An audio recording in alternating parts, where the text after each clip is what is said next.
Hello, everyone, and welcome to this afternoon's telephone town hall with Congressman Chris Pappas. During today's call, we'll be taking questions from constituents like you. To ask a question, please press *3 on your telephone keypad now. You may also sign up for our newsletter by pressing *6 at any time during this call.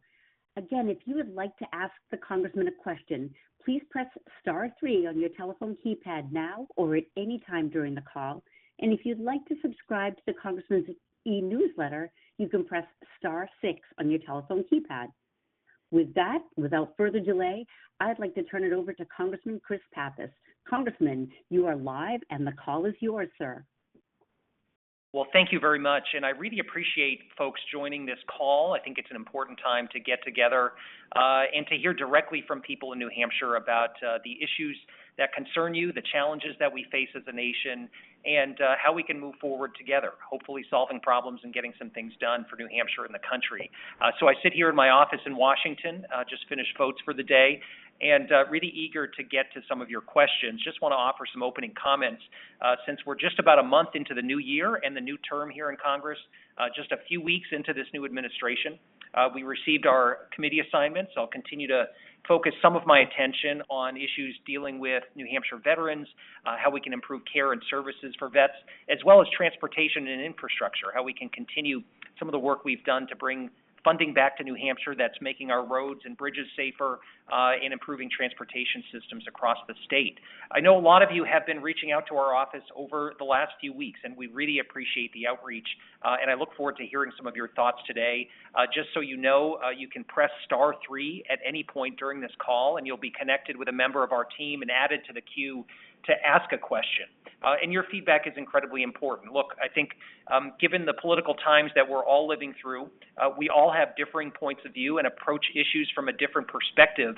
And I want to make sure that everyone has an opportunity to be heard. So if you're not able to get on the air and ask your question live today, certainly feel free to continue to reach out to our office. You can call our office anytime or find us online at pappas.house.gov. We want to continue to hear from you all.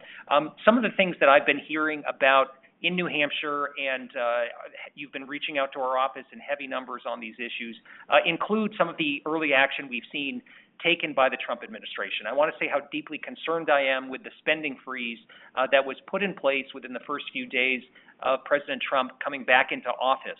I've heard from so many nonprofits and communities about how critical these funds are to meet the needs of Granite Staters. And the freezes were wide-ranging. They resulted in a halt in funding that impacted critical public safety programs, impacted the delivery of housing resources in New Hampshire, funds that went to protect some of our most vulnerable residents. Today I met with several different community health center leaders who continue to be very concerned about funding potentially being stopped up within the executive branch, funding that they need to deliver critical care to Granite Staters, especially some of our most vulnerable and underserved residents who have trouble accessing health care. So our office will continue to work with folks that receive federal funds, that do important work out in our community. I think it was important that the administration heard from folks. We helped elevate these voices. There have been court cases. They pulled back on one of the OMB memos that dealt with this funding freeze. But until we see a full pullback on this funding freeze, we're going to continue to monitor this issue and make sure that the funds that have been legally appropriated by Congress go out the door and serve Granite Staters in the way that they were intended. Another area where we've been hearing directly from folks over the last few days has been on the issue of tariffs. This has been in the news, and we know that this is a challenge to our economy, to families' bottom lines, and certainly to the way that our small businesses can serve their customers. Sweeping tariffs are a direct tax on Americans. We will see increased costs if the 25% tariffs that have been floated on Mexico and Canada go into effect. And even just the threat of tariffs creates instability and uncertainty in the markets. I know I've heard from agricultural producers and farmers about how tariffs have adversely impacted them in the past, and even just the suggestion that tariffs could go into place cause some of their customers to look elsewhere to source products. So this is not a smart strategy with respect to how we lower costs and get our economy working for everyone. We have trade agreements that have been renegotiated over time, including the U.S., Canada, Mexico trade agreement, which was put in place during the first Trump administration, which provides rules of the road for trading and helps meet the needs of all businesses in New Hampshire, a state that has a particular interest in how we trade, especially with our friends across the northern border in Canada. So I think it's a positive development that these have been paused, but I hope that the administration won't restart this push for tariffs, which is really going to raise costs and make things more expensive for granite staters at a time where we have to be making things more affordable. Just to say one more time again, you can press *3 at any point and be connected with a member of our team to get added to the queue. I'll just say one more piece here before we open it up to some additional questions. We have literally received thousands of phone calls, emails, and letters into our office over the last few weeks, and many of those have dealt with the role that Elon Musk is playing in the Trump administration. I have to say that I share these concerns. I think fundamentally it's unacceptable for someone who's unelected and unappointed to have a wide-ranging role within the executive branch. And Mr. Musk has been able to get into very sensitive data systems that have data on American taxpayers, on our small businesses, on members of our military. And I think you will continue to see action in the courts that seek to limit the availability of this administration to him. So this grew out of this DOGE committee that you've probably heard a lot about, and I am all for government efficiency, for cutting wasteful spending, and I think there are some important bipartisan ways that we can do that, but holding up money that is obligated by Congress, that's going out the door to important organizations in New Hampshire, we will stand up and push back against that. And when it comes to sensitive data that is at the Treasury Department and other departments of our federal government, it just can't be compromised in a way that it has been, where Mr. Musk has been able to gain access to these very sensitive systems. So I am deeply concerned about this. There are serious legal and constitutional issues here, in my estimation. And while we speak out against this and work to protect people's data and insist on privacy, insist on ethics, insist on bright lines and guardrails within the executive branch, I know that there will be additional legal action that seeks to provide the checks and balances that, frankly, the majority in Congress isn't willing or able to offer at this moment in time. So with all that said, I'm really grateful to hear your thoughts and concerns. I think as we approach this term, this 2-year period here that I've been elected to serve the people of New Hampshire, and I have to say what an honor it is to be in this position, really want to hear you out, know where you stand, and figure out ways that we can work together to move the ball forward and get things done. Despite the political division, I truly believe that there's an opportunity for folks to come together in Congress, working with folks at the state, local, federal level to get things done. And I will continue to find opportunities to do that. So with that, why don't we turn it over to the moderator and open it up for some questions? Yes, sir. Happy to do that. Just want to remind people, if you would like to ask a question, it's *3 on your telephone keypad. Congressman, your first question comes from Deborah. Deborah, you are live on the call with the Congressman. Please go ahead and ask your question. Deborah, you are live on the call. Hi, yes. I wanted to know what he intends to do if I feel like my identity has been stolen 3 times now. With the data breach last year, where all my medical information was stolen, and now, as far as I'm concerned, some stranger has gotten a hold of all of my sensitive medical information, my Social Security number, my address, everything. It's none of his business.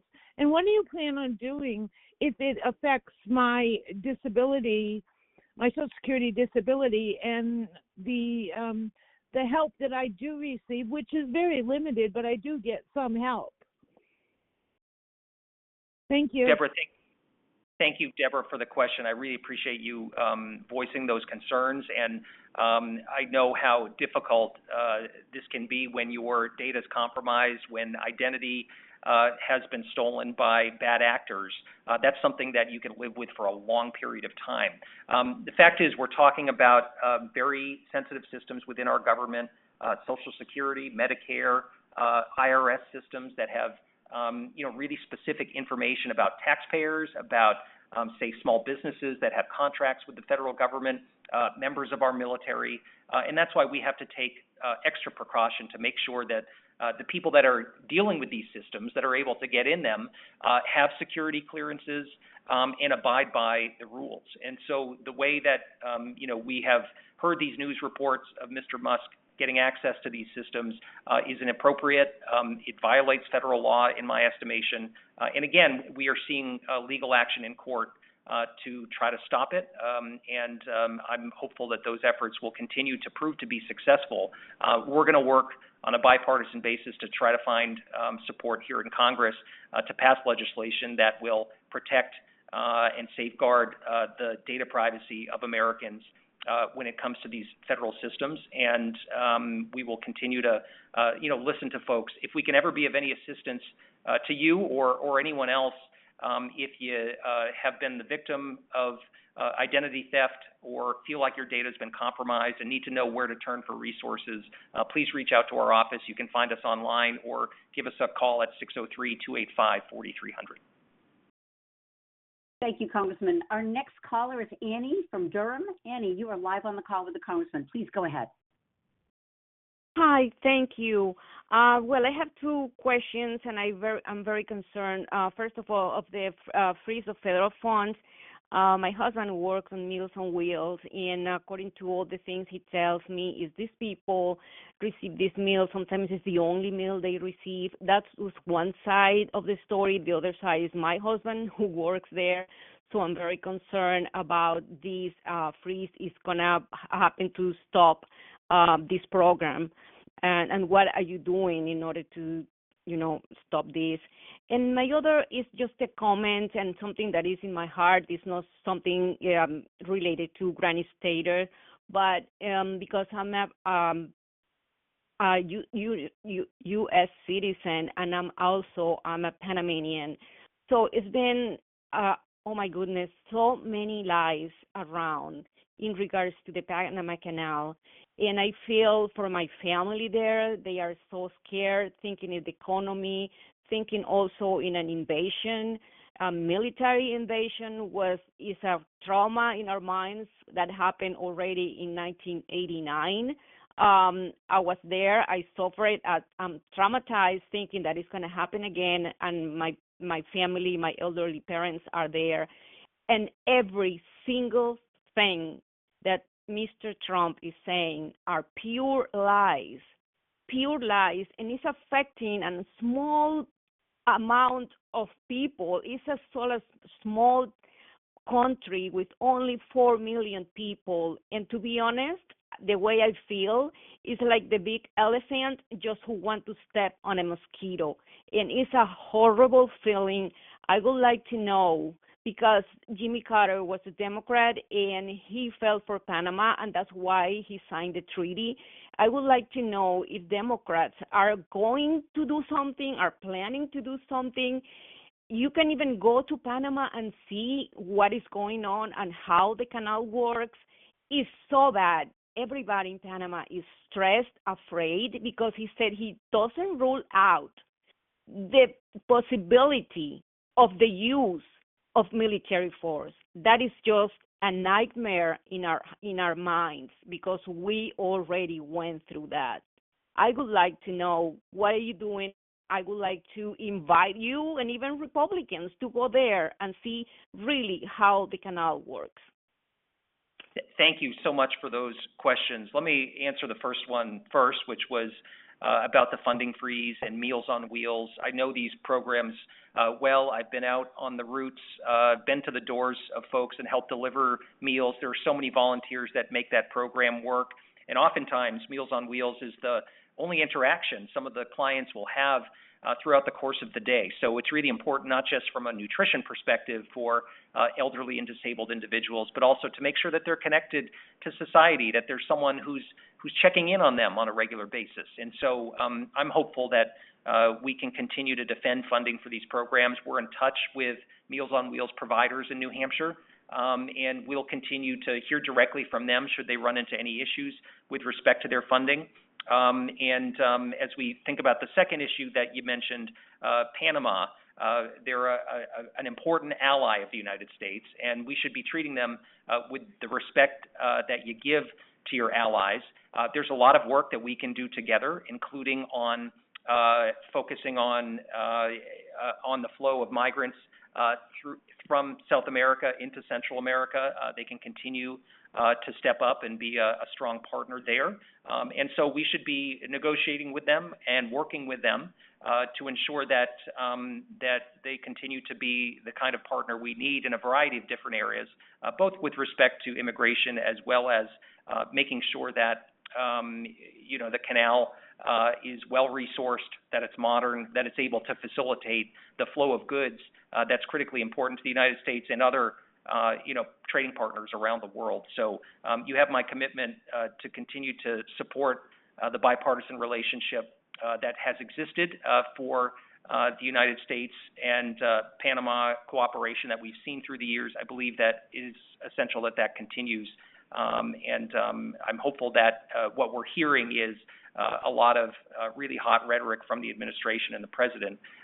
But when it gets down to it, we'll be able to carry on in the same fashion we have historically, over the last few decades. So thanks for those questions.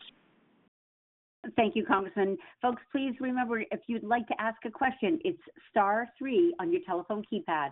Our next caller is Raymond from Newmarket. Raymond, you are live on the call with the Congressman. Please go ahead and ask your question. Hi. Raymond, you are live on the call. Hi. Yes.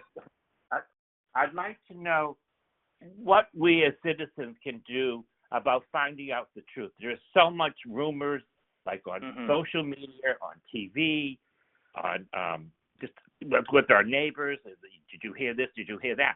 Where can we find factual information about what is going on in Washington, what is going on with the president's orders, whether they're legal, whether they're not legal, and what are the Democrats specifically? I mean, I know there are lawsuits, they're working their way through the courts. How do we find out what's happening with those lawsuits, what's happening with any other potential issues that come up and that we need to be aware of? Well, thanks, Raymond, for the question. And, we all have to be critical consumers of information out there because there's a lot of it and some of it is not based in fact. I always like to consume a variety of different sources and get my information from a number of different places to help have a well-rounded view of what is going on out there. Allows me to also sometimes challenge what I think about the world around me and positions that I have on issues. But I will say this, we as a congressional office have had more questions than answers over the last couple of weeks on a number of these different issues. And so we don't get a heads up from the administration when they put out an executive order. Oftentimes we're working to read the language when it is posted by the White House and then talk with local stakeholders about what it means. So we've tried to put out information from our office where we're connecting the dots between what's happening in Washington and how that impacts people in New Hampshire. We've done a number of press conferences, put out releases that are available on our website that talk about some of these issues and the concerns that we might hear from Granite Staters on them. So I would just encourage you to try to cast a broad net with respect to where you get information from. We're going to try to stay on top of things in terms of distilling the multitude of executive orders and other action that's being taken by the administration and try to bring that directly to you. I will note that you can sign up for our newsletter, which goes out weekly. We'll also have other updates available on social media and through our website if you'd like to stay in touch with us that way. Thank you, Congressman. Our next caller is Cheryl. Cheryl, you are live on the call with the Congressman. Please go ahead and ask your question.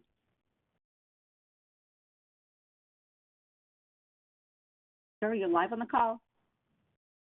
Hi. I had a concern about a bill that was introduced on January 24th, I believe, regarding a total national abortion ban, and I was wondering what your thoughts were on that. Thanks very much for the question, Cheryl.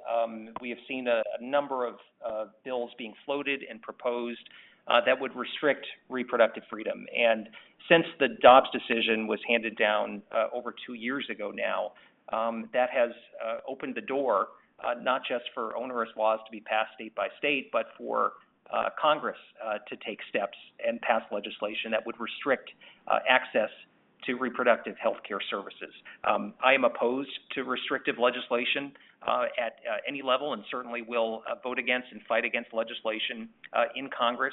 We haven't seen a bill come to the floor yet, but we will continue to guard against that.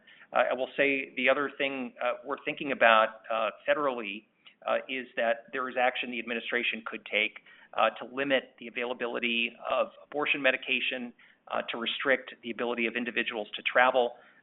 All of that would be bad news for women who I believe should have bodily autonomy and be able to have the rights that they were afforded under Roe v. Wade for nearly 50 years in this country. So I think we're in a dangerous place where there are no meaningful protections in the law right now. That's why I support different legislation called the Women's Health Protection Act, which would reestablish Roe v. Wade, reassert a woman's right to choose, and make sure that this decision rests with people, not with politicians. And I think that's the best way to get at and confront the damage that the Dobbs decision is doing and will continue to do. Thank you, Congressman. Next question comes from Adam. Adam, you are live on the call. Please go ahead and ask your question. Hi, Chris. Thanks for taking some time to answer a few of our questions. My question relates to the efforts of DOJ. I've been seeing a lot of backlash recently, specifically from Democrats, about the invasion of privacy and Elon Musk's access to sensitive information. But how come a lot of Democrats aren't in support of the audits of our U.S. government? Obviously, it's been a long time since we've done an in-depth audit of our records and what we're really spending our money on. Isn't there some use to that? Adam, thanks for the question. Yes, absolutely. You're right on there. We should have, on a regular basis, full audits and an accounting of how every tax dollar is spent. If you look at, for instance, the Department of Defense, we haven't had a comprehensive audit successfully performed there in quite some time. And so I believe those sorts of steps are absolutely merited, and we will continue to push for it. I think about the work that I do on the Veterans Affairs Committee with the Department of Veterans Affairs, one of the biggest departments in the federal government, and we rely a great deal on the Inspector General within that department to help us identify waste, fraud, and abuse and figure out where we can make things more efficient. Unfortunately, that individual and a number of other inspectors general lost their jobs during the early days of the Trump administration. It is unclear what the future looks like for these inspector generals that are critical partners in helping to oversee these departments, make sure that they have sound fiscal management and identify areas where they can improve. And they do provide a great service to us in Congress to help us do our oversight work. So I think there are so many ways where government can be more efficient. I come at this as a small business owner, which is what I was doing before I got to Congress. And I think that we should be applying lessons from the private sector wherever possible. Now, that doesn't mean that the executive branch can simply stop funding that has been approved by Congress. And so I think this funding freeze is illegal. I think we do have to work together to identify savings, to make sure that we are addressing the deficit and certainly finding ways to make sure there's greater accountability for taxpayers. So I believe that there's some common ground there, but it should be a really focused and comprehensive effort, not just led by one individual who's operating behind the scenes, but it really should be out in the open for the American people to see. Thank you, Congressman. We do have an online question. The question is from Ronald, and Ronald's from Manchester, and he asks, why is Social Security Fairness Act taking so long to implement when Social Security didn't wait to take money from our retirement? They deducted the percentage immediately. Well, thank you, Ronald, for the question. This was a big deal that we got that bill passed at the end of the last year, which fixes an issue for about 3 million Americans who are public employees or retirees, people who served as police officers, firefighters, teachers, and a variety of other positions that have had their Social Security reduced as a result of them also drawing on a government pension. And so this fixes that inequity. Again, it impacts about 3 million people. This took years to get done, and it wouldn't have happened without the advocacy of a lot of retirees in New Hampshire that I've gotten to know through the years. So that passed, was signed into law in December. I would urge folks to continue to reach out to and look for updates from the Social Security Administration. Unfortunately, Congress did not appropriate funds and give Social Security more money to implement this, and so it's been a little bit of a challenge for them to get out of the gate to reach out to folks and to figure out how to update payments to individuals, which they are absolutely owed. Essentially, they have to do it one by one. It's not sort of a blanket, increase that they can provide for all those 3 million Americans that are owed that additional benefit. So if there are any further questions, I would urge folks to reach out to our office. Let us know if we can assist you. But again, there will be continued updates provided by the Social Security Administration that will put out additional guidance, frequently asked questions, and other information that might help you, get an answer. But we're also happy to continue to advocate on this and work with colleagues to push the Social Security Administration to go as quickly as possible because, frankly, people have been waiting years and decades to get money that they are owed, that they paid into the system through their hardworking years, and we've got to make sure that they're not waiting longer than they have to. Thank you, Congressman. Again, folks, press *3 on your telephone keypad to ask a question. And if you're enjoying this update, I encourage you to press *6 to subscribe to the Congressman's e-newsletter. Congressman, our next question is also another online question, comes from Kate in Dover. Kate asks, what's going on with the bird flu and what is being done to combat this issue? Well, thanks. I thank Kate for the question. And I'm concerned about it, have been monitoring this for many, many months now. We have seen the bird flu really have a devastating impact on poultry, on livestock, where you've seen, as a result of the infections, prices increase for meat, for eggs, for dairy. And so not only is this a health threat, it is also an economic threat, and certainly something that is incredibly challenging for our farmers and our producers to be dealing with. Now, we haven't seen person-to-person spread, according to the Center for Disease Control, but they are continuing to monitor this situation very closely. There have been a number of individuals that work in the agricultural space that have gotten sick. One individual has died. But this is an issue where we have to ensure that the agencies of government, including the CDC, continue to provide all the information that we need to keep folks safe. So we'll provide any additional updates. Right now, they rate the public health risk as low, but this is an ongoing and developing situation, and we've got to make sure that we are stopping this at the source, that this is not transforming into something that could be communicated from individual to individual. Thank you, Congressman. Our next caller is Richard from Dover. Richard, you are live on the call with the Congressman. Please go ahead and ask your question. Yes, hello. I'm wondering what the Congressman has done for making health care affordable for all Americans, not just people in New Hampshire, but all of us. Richard, thanks so much for that question. Look, this is has to be an ongoing project. I, believe as a value that healthcare should be there and be available and affordable for each and every American. It shouldn't just be for those who are well-connected or wealthy that can get the care that they and their families need. And so we've worked to try to focus on how we can lower costs. We've seen a number of steps taken as a result of the action that Congress has made to lower the cost of prescription drugs. Just this year, we are seeing the cost of prescriptions for seniors continue to go down. New drugs are being negotiated, which will result in lower prices for consumers across the country.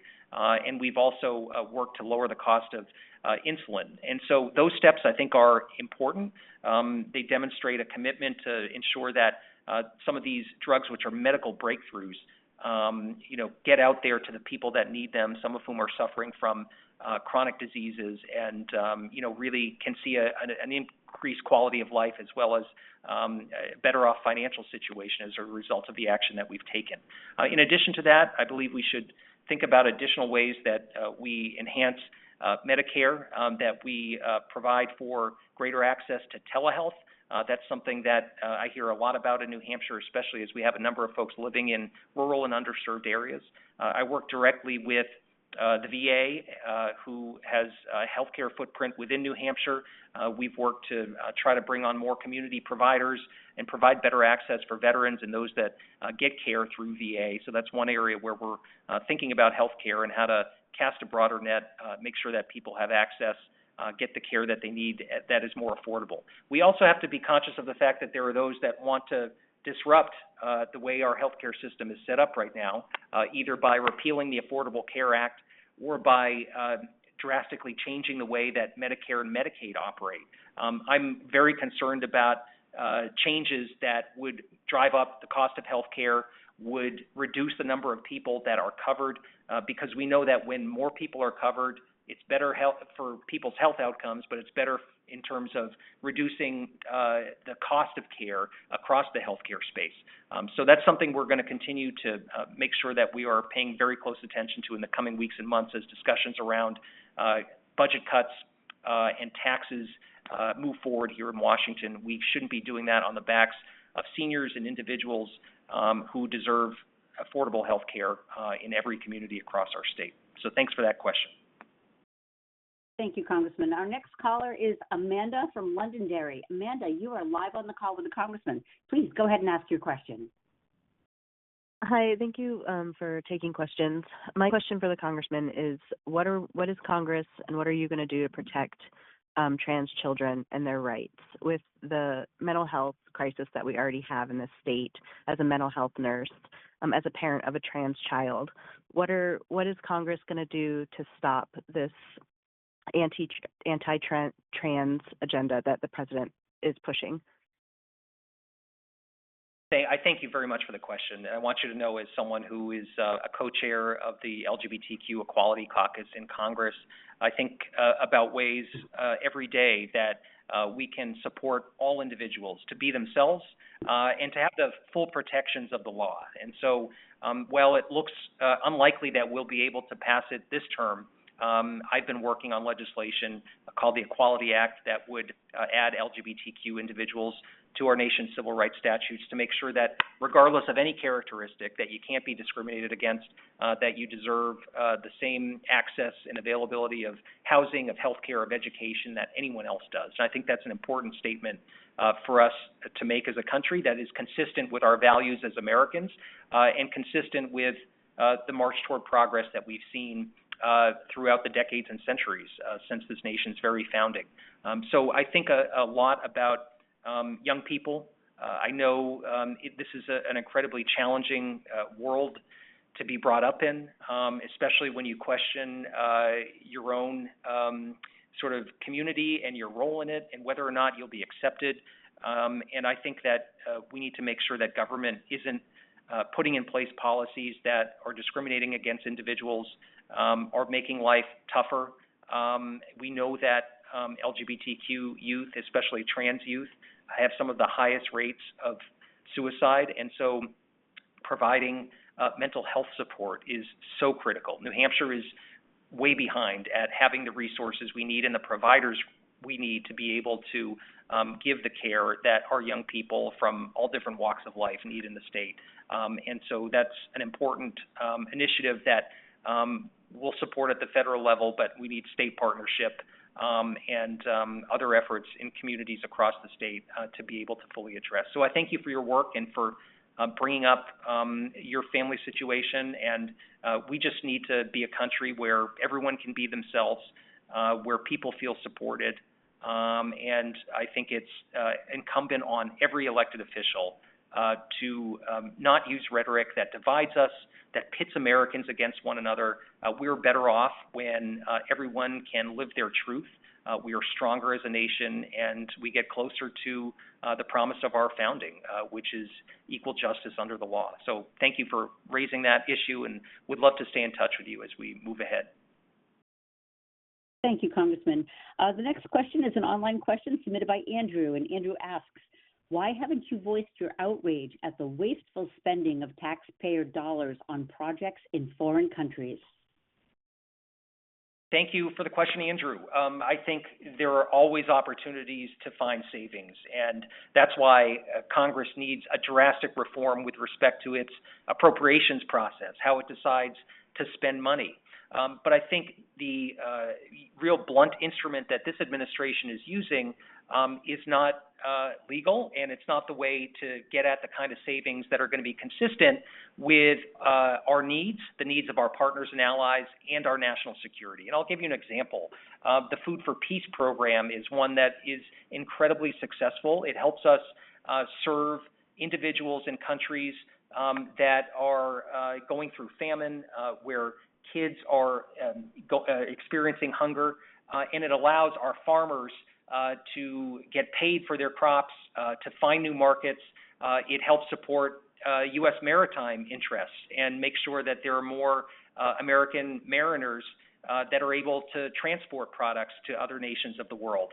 And so this program has also been a part of our foreign policy. It's a way that we can counter the growing influence of China around the world. They have their Belt and Road Initiative. They're making huge investments in Africa, in Latin America. And so this is a way that we can help export products that prevent people from being hungry, that help keep our farmers and our agricultural producers afloat, and help make a statement about who we are as Americans. So it's been incredibly popular. It's been put on hold and jeopardized as a result of the freeze on foreign aid. And this is a program that has support in Congress and across the country, and we're going to work to defend it. But I do agree with the kernel of your question there around wasteful spending, and we should have those conversations about which programs don't make sense, but it should be done in the arena here in Congress, in the People's House, where we can put everything out on the table and decide what's a smart investment and what isn't a smart investment. Frankly, the executive branch doesn't have the authority to decide that on their own after we've already passed the bill and stood up an important program like Food for Peace. So thanks for the question. Thank you, Congressman. I just want to remind our listeners, please remember to press *3 on your telephone keypad if you'd like to ask a question. And if you're enjoying this update, please press *6 on your telephone keypad to subscribe to the Congressman's e-newsletter. Our next caller is Janine from Merrimack. Janine, you are live on the call with the Congressman. Please go ahead and ask your question. Hi, good evening, Congressman Pappas. I want to say thank you for what you're doing, and to all your staff as well. They're lovely people. I've met them before. I work for the Veterans Crisis Line. I am a 100% service-connected veteran. I have 29 years of government service, 8 active duty, and 21 with the VA hospitals. I've been up here in New Hampshire for the past 6. I've recently transferred from working at the VA hospital to the Veterans Crisis Line, which I've been there now for 2 years. It's a very important job. I have found where I belong, and my heart is really into this position. It's wonderful to be able to be there and answer that call when your brothers and sisters need that kind of help. Not only do we also serve our nation's veterans on this crisis line, but we also serve civilians. We take calls from whoever happens to press that number and call us. So we take care of children who are in mental health crisis and civilians as well.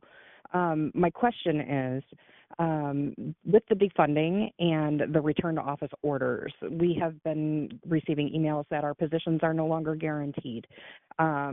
Not only just the funding, but the return to office. He seems to think that there's a bunch of dusty old offices sitting and waiting for us all to run back to, but that's not the case. I know that you work closely with the VA hospital and know that space is a commodity. You know, as soon as someone's moving, you know, they're putting someone else in that spot. As we are all remote, and there's 3,000 plus employees that work for the Veterans Crisis Line, and many people don't even live near a VA hospital to go to, we would need locked and secured facilities. This has put 3,000 plus jobs on the line, and also lives on the line. If we're not there to answer that call for our brothers and sisters, there's nobody to answer that call, and that could go left very badly. I want to know what you're working on to keep the Veterans Crisis Line intact. It's an important job. We need to be there, and I want to know what your dealings are with the Veterans Crisis Line, if any. Janine, thank you so much for your work, for your service to our country, and for asking that important question. And we should all just remind folks that you can dial 988 and press 1 to get the Veterans Crisis Line and to get help if you need it or know someone who needs it. We're really grateful for the way that you're there for those who serve, who have laid everything on the line for our country. And I'm deeply concerned about the hiring freeze that has been put in place by the administration that I believe adversely impacts our abilities to serve veterans. And so we have a new incoming Secretary of the Department of Veterans Affairs, Doug Collins.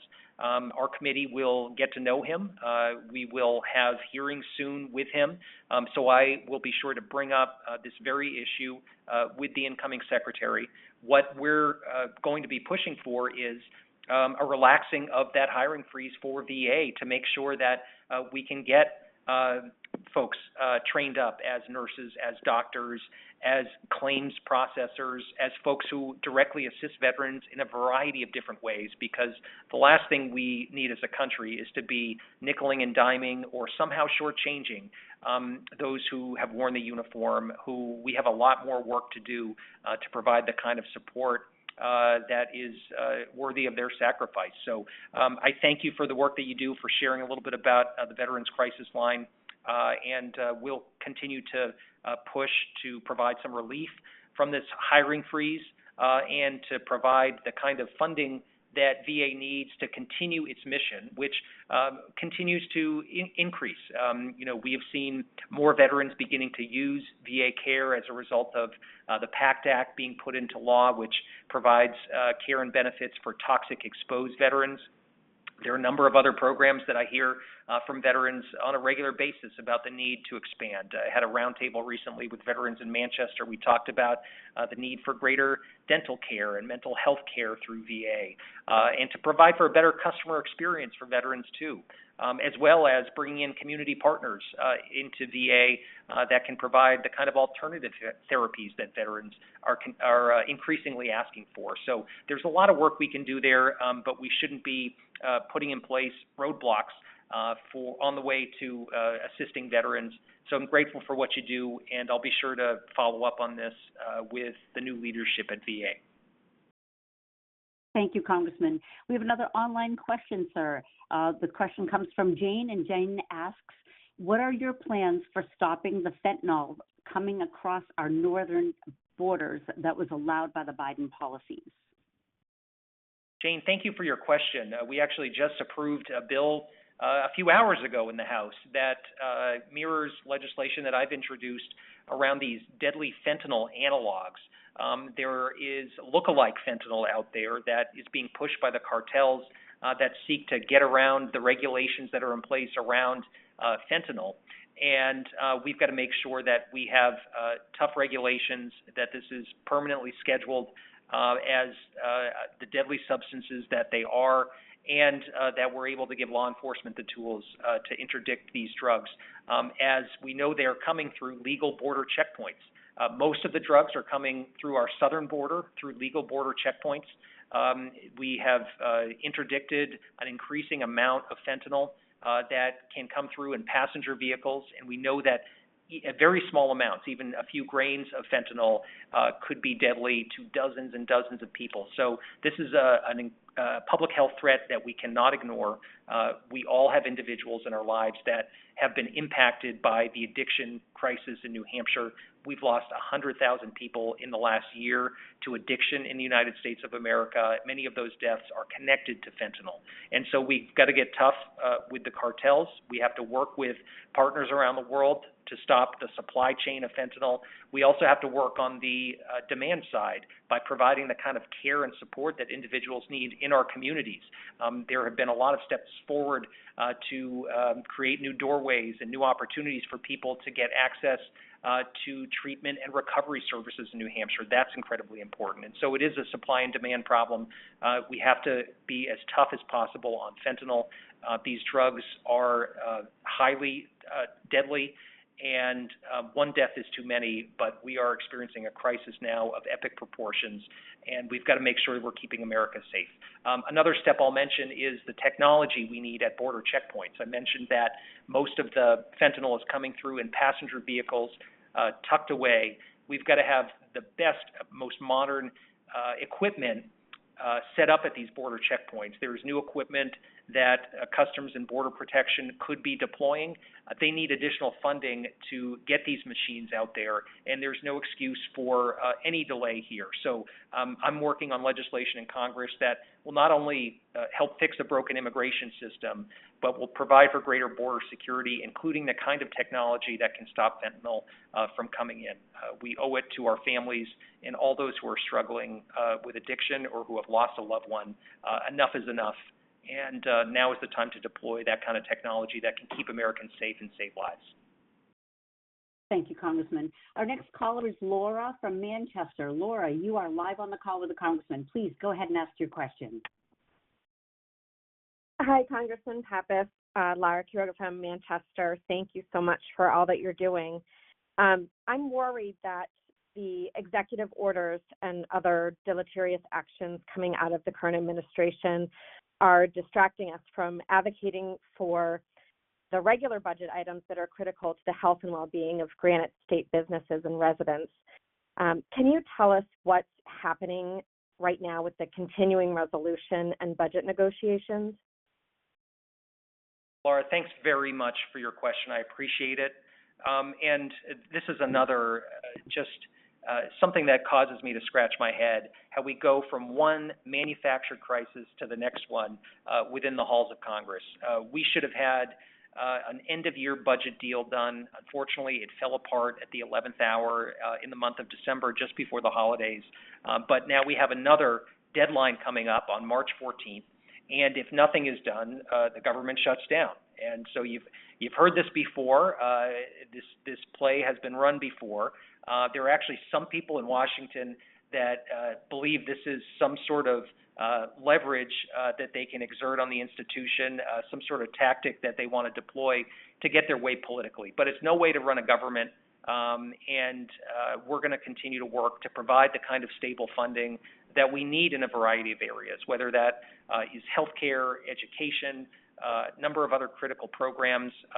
We're going to work to make sure that there can be a bipartisan deal negotiated that will keep government open and keep things moving forward. We had a bipartisan agreement adopted 2 years ago that helped constrain funding but provide for the kind of vital investments that we needed. And I will mention that there's a very close divide in both the House and Senate between the two parties.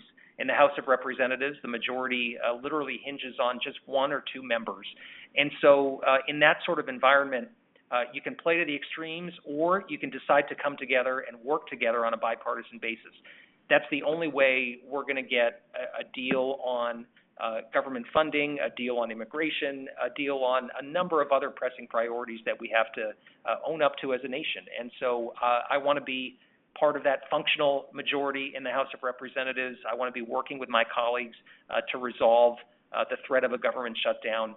We should be doing that now. There are negotiations happening within the appropriations committees, but this shouldn't just be something that's done by leadership at the 11th hour. Let's do it now, provide America with a little bit of consistency and peace of mind in terms of the work as we move forward. And as I mentioned, all those contractors, all those organizations in New Hampshire that receive funding. I hear from them every day. I know how worried they are about what the picture looks like moving forward. Again, I mentioned meeting with a few community health center leaders today, and they're getting a lot of questions from their team members, from folks that are providing direct care to individuals in New Hampshire. They can really only make it, a week, maybe 2 weeks without receiving their grants. And so much hinges on us getting this right, and we shouldn't be playing political games with the health, safety, and well-being of our country. Thank you, Congressman. Our next caller is Terrence from Londonderry. Terrence, you are live on the call with the Congressman. Please go ahead and ask your question. Thank you very much. Congressman Pappas, thank you for taking some of your valuable time to host this town hall. I'm a veteran of 30 years in the Air Force and another 15 in the VHA as a physician. And I also run the Veterans Organization for the 25 vets who live at a Londonderry senior living facility. We're very concerned about reports that individuals who have not had security or background clearances may have been given blanket access to the VA's medical and disability computer systems without any guardrails on what information they're authorized access to, how they can copy or remove it, or what limits they have on them on who they can disclose it to third parties. I understand the objective is to use that information to reduce or eliminate the disability benefits being paid to veterans, some of whom live here with me in our facility. That seems like an unprecedented betrayal of those who, as you said earlier yourself, put their lives on the line in the services. If the DOGE operatives are indeed trolling through VA medical records, what legal authority do they have to gain such access? And also, I was the last U.S. military hospital commander in Panama through 1999, and having been there, I'm greatly concerned with the cataclysmic damage the prospect of unilateral U.S. military actions to reassume control of the canal would do to our allies in Latin and South America. Again, thank you, sir. Terrence, I really appreciate your question, and thank you, too, for your service to our country, your commitment to those who have served, and for your question here today. I just want to say that I'm going to do everything within my power to draw attention to what I believe is an illegal procurement of sensitive information by the DOGE committee, by Elon Musk. He should not have the access that he does to really sensitive systems. We have seen the courts begin to act, and I think that legal action hopefully will continue to provide the kind of barriers that those in Congress aren't willing to put up. We need to follow the law. Those who work in government, those who work in these systems have security clearances, have been vetted. That is not the case with this team, and that remains deeply concerning to me. And I don't think if the shoe were on the other foot, that we wouldn't be hearing a lot about it if this was something that transpired during the Biden administration. And I firmly believe that we need separation of powers. We need co-equal branches of government. We need checks and balances. And it's about time for the Article I branch of government, Congress, to stand up and provide the necessary oversight and guardrails wherever possible. I'll work to do that, and I appreciate you highlighting this issue, and thank you again for your work. Thank you, Congressman. We've got time for one last call. We're going to take Renee from Raymond. Renee, you are live on the call with the Congressman. Please go ahead and ask your question. Hi, Congressman Pappas. I appreciate your time. And my question is, so in the first term in the Trump administration, he tried to end Obamacare or Affordable Care Act. And I work at a nonprofit community health center, and my job specifically is to help people get insurance, whether it be the marketplace, Medicaid, or our sliding fee scale. And I'm really concerned because I see firsthand so many, stories and situations of people that, didn't have health insurance, have these large bills now, and were able finally to get it through the marketplace. Has there been any talk around this? Yes, it's something that I continue to pay close attention to. I'm grateful that you would ask that question. because the Affordable Care Act is really central to how healthcare is delivered and the ability of individuals to get affordable coverage. You'll remember a few years ago where John McCain was able to give that thumbs down and stop efforts 8 years ago to repeal the Affordable Care Act outright. I'm hopeful that we will be able to see the same bipartisan response if a legislative effort is attempted. But we are also watching what the administration could do to pull at pieces of the Affordable Care Act to prevent us from being able to implement it in the way that the law requires. One of those ways is to do the outreach and make sure that people know what their options are and that they have an opportunity to shop for a plan on the marketplace. Another thing that I'm thinking about is the subsidies that are provided for individuals who are working to get a plan through the marketplace at a more affordable rate. And those expire in just a few months. We're going to have to take additional action to make sure that people don't see an increase in the cost of their health insurance through the marketplace. So I know that the Affordable Care Act and Medicaid are really essential to how the bill is paid for health care these days. And we are seeing some talk about making drastic changes to Medicaid that could jeopardize the Medicaid expansion plan that is in place in New Hampshire. If the federal government doesn't continue to pay 90% of that bill, or there are drastic changes to the plan, that could result in 60,000 Granite Staters losing their health insurance through expanded Medicaid. So that is something that we are pushing back against as fiercely as we possibly can. As I mentioned before, there is a need to fund the government and avert a shutdown in mid-March. There is also a push happening by some in Congress to give drastic tax cuts and to try to finance those tax cuts by scaling back or cutting important programs. And we're going to be watching to make sure that Medicaid and the Affordable Care Act aren't caught up in that effort to make cuts, because I believe the pain would be far too great for individuals that deserve access to health care and for providers that do a great job delivering it in New Hampshire. Thank you, Congressman. We are at the bottom of the hour, but Congressman, before we end the call this evening, I invite you to share your final thoughts or any words you'd like to share with the callers this evening. Well, thank you very much for joining. I think we had a real robust conversation here tonight. A number of folks from across New Hampshire that dialed in and were on the line here tonight. I'm grateful for your feedback. Want you to know that our office is here to provide constituent services should you need help with a federal program or just to hear your opinion and thoughts on the issues of the day. So please don't hesitate to reach out to us. You can find us online at pappas.house.gov. Give us a call anytime, 603-285-4300. And with that, we'll look forward to seeing you there back in New Hampshire, out and about as we crisscross the state. But this continues to be a time where I'm concerned about what I'm seeing coming out of the Trump administration. We want to make sure that we're doing everything possible to protect vital programs that Granite Staters rely on and ensure that we can focus on the issues at hand, how we ensure that costs are lower for everyday items, how we get this economy working for everyone, how we protect people's personal freedoms. Those are the issues that I talked a great deal about over the last few years as I was out on the campaign trail. And today, as I feel really lucky to be in office representing all of you, want to make sure that we are not taking our eye off the ball of those things that we've got to make progress on. So thanks again. Look forward to seeing you around New Hampshire, and everyone have a great night. Thank you for joining tonight's telephone town hall with Congressman Chris Pappas. If you haven't spoken to a member of our team yet about subscribing to the e-newsletter, please stay on the line, and at the sound of the tone, spell out your name and email address slowly. Thanks, everyone. Have a blessed evening. Good night.